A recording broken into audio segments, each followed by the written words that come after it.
It's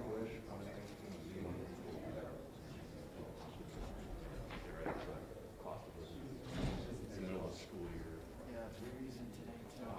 One goes to Yeah, because I do have it on the wrong. one that you'll be on track with, got them all in the state. Oh, yeah, yeah. They missed one. Okay, I'll take care of it. May 19th, for next week. Hello. We had to go back and check it out. Does that make you the, Yeah, I saw some photos online.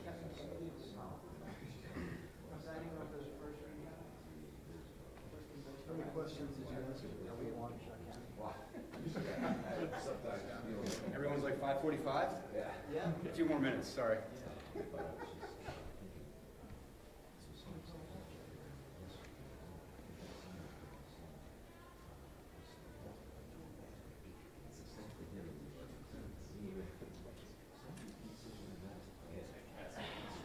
So he's in New York.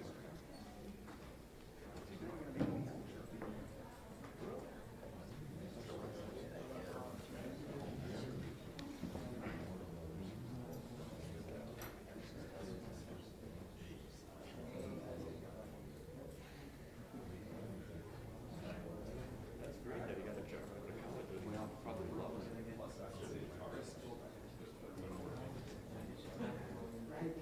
Hey, you got people that though, as a dad, what are you gonna do with that? Hey, we got 2 more minutes if you guys have this countdown to go finish up the release. I really want to check it out. That's great. Okay. This one is flying goes on so we can get it done. This one here,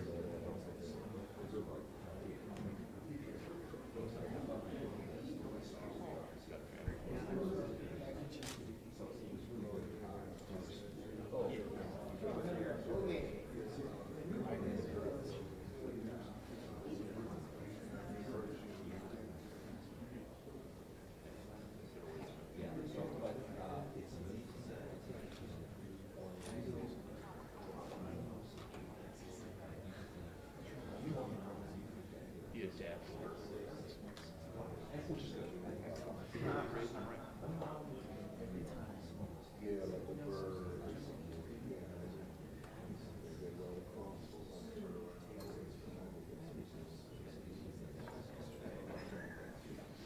That's great.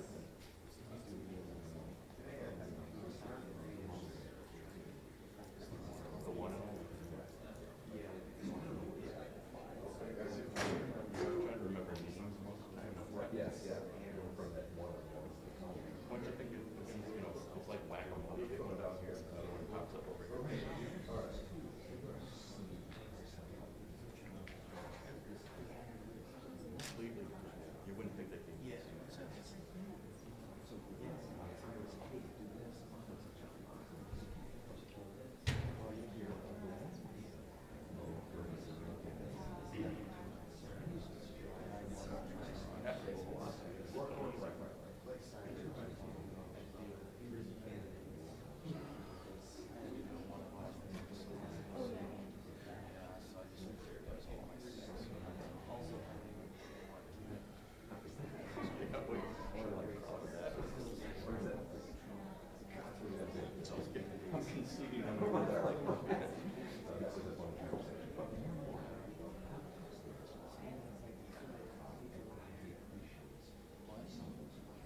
All right, we're good to go.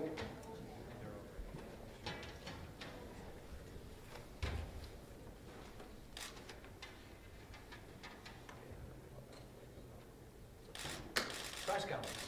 Hey. You mean twice, you go to the podium. Hey, guys, how are you doing? Let me just start by saying a couple of things. What we have here in Green Bay is our great Republican Party assembling as grassroots activists to get forward for a very, very important fall campaign. We have got a lot of work to do here as Wisconsin Republicans. We're excited about the work that we have in front of us. And I've got to tell you, one of our biggest priorities is making sure that we all work together to re-elect our great Senator Ron Johnson, a true citizen legislator who is coming to Washington to do the right thing. Ron Johnson is a person that we're all proud to be behind, that we're going to get behind, we're going to work hard for. We also have very impressive majorities in the Assembly and the Senate that we're working for, and we've got a great and fantastic and talented U.S. congressional delegation. Each and every one of us, because it's every other year, are up for election. We here in the grassroots Republican Party are getting ready to work together on all of the same page to make sure that we advance our agenda, defend our candidates, and make sure that we give the people of this state a choice. Now, when it comes to the presidential election, I know that's why some of you are here. Again, we think it's important that we have real party unity, not pretend party unity, but real party unity, so that we go into the fall election at full strength. And that is why, as Speaker of the House, one of my jobs and duties, as I see it, is to make sure that we have that kind of party unity, to make sure that we are taking our core founding principles that built this country, that our party stands for, apply them to the problems of the day, so that we can give every Wisconsinite and every American a clear and compelling choice. When 7 out of 10 Americans don't like the path that we are on as a country, when they don't like the stagnant economy, the flat wages, when they don't like high poverty rates and persistent poverty, when they don't like national insecurity where we're not safe like we need to be with respect to foreign policy challenges like ISIS, when they don't like a health care law that is giving them double-digit premium increases and massive loss of choices and plans, when they don't like the fact that their federal government is unresponsive to them, that regulators who are never elected to anything are writing the laws that micromanage our economy, our society, and our communities, they don't like the path that America is on, and we share that concern. And that is why we are going to be offering, in a unified way, which is our intention, and I believe we will accomplish this, a clear and compelling alternative to the path that America is on today, so that when Americans go to the polls this fall, they will see that they have before them a very clear and compelling choice. We want to offer people a better way forward. We want to offer people an agenda that shows what we need to do to get our country back on track. And if and when we win that choice that is given to this country, we will have earned and inherited a mandate from this country to put those policies in place. That is the kind of clarifying election we are looking for. That is the kind of clarifying election we believe that the country deserves. And these principles, which were born out of a small house in Ripon, Wisconsin, that founded this beautiful Republican Party, are principles that apply universally across all spectrums. These are ideas and principles and reforms that speak to each and every person in this country, no matter who they are, no matter where they come from. Because at the core of these principles, they seek to reaffirm and establish what we commonly refer to as the American idea. The condition of your birth does not determine the outcome of your life in this country. And so we want to move forward with a principled agenda that is inclusive, that is aspirational, and that ultimately gives the country the choice they deserve. And with that, I'd be happy to answer any of your questions. Not that you would have any. You asked a question about Donald Trump. I was expecting one of those questions to come up. But do me a favor and just raise your hand if you want to ask a question. I'd prefer it that way. But I will start with this. As you know, I had a long meeting with Donald Trump. I and our party leaders in the House had a long meeting with Donald Trump on Thursday. I thought it was a very productive meeting. It was the first meeting we've really had, other than a phone call in March. And so we are beginning the process of discussing what unity looks like in the Republican Party. And as I said before, this takes some time. This isn't done with a couple of meetings.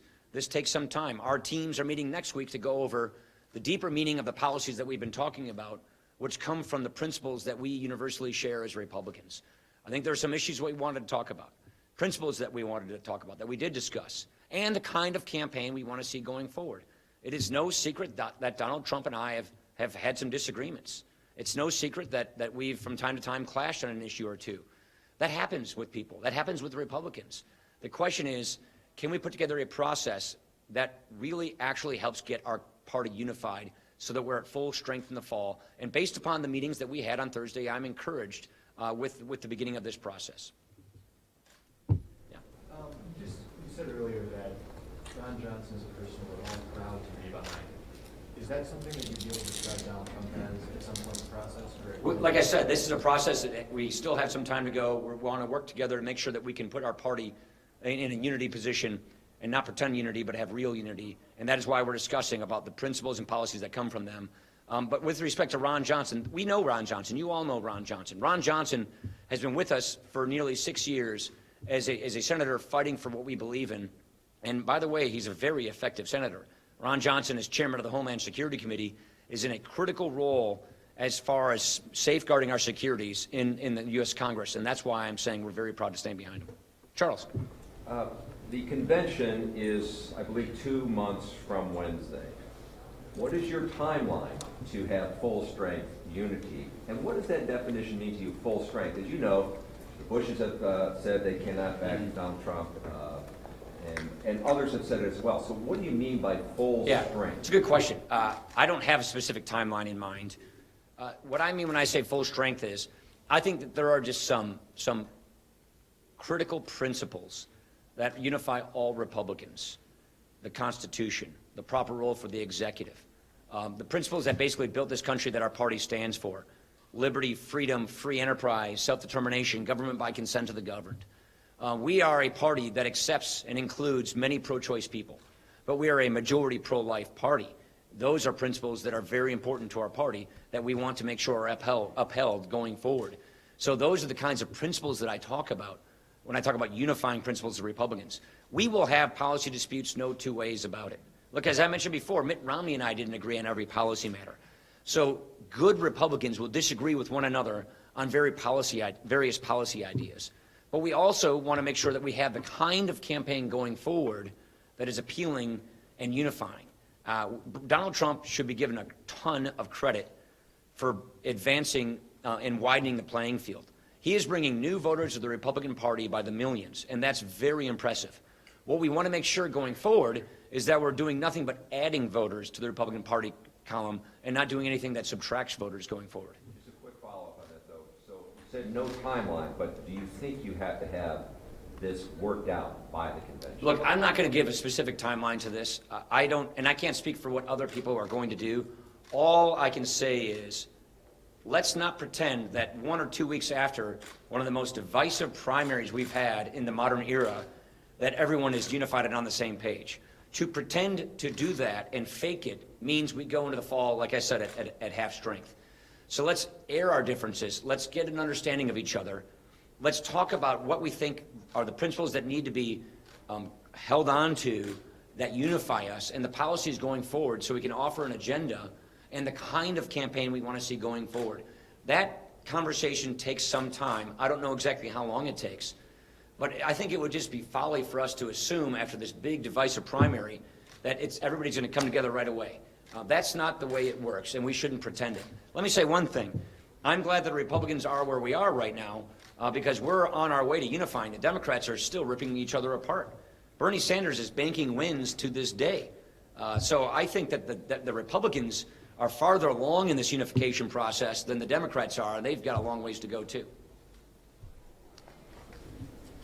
Speaker, what would you say to some of these Republicans, many here at this convention, that continue to preach this never Trump movement, who say, never Trump means never Trump, and now you have him as the nominee? Well, look, I think people are going to process this their own way in their own timeline. I think most Republicans at the end of the day are going to come to the conclusion that we're really in the never Hillary camp, assuming Hillary Clinton gets the nomination. I don't know if that's a safe assumption, but I think that's the consensus assumption for the moment. Mitt Romney lost the state by 7 in 2012. Tommy Thompson lost it by 5.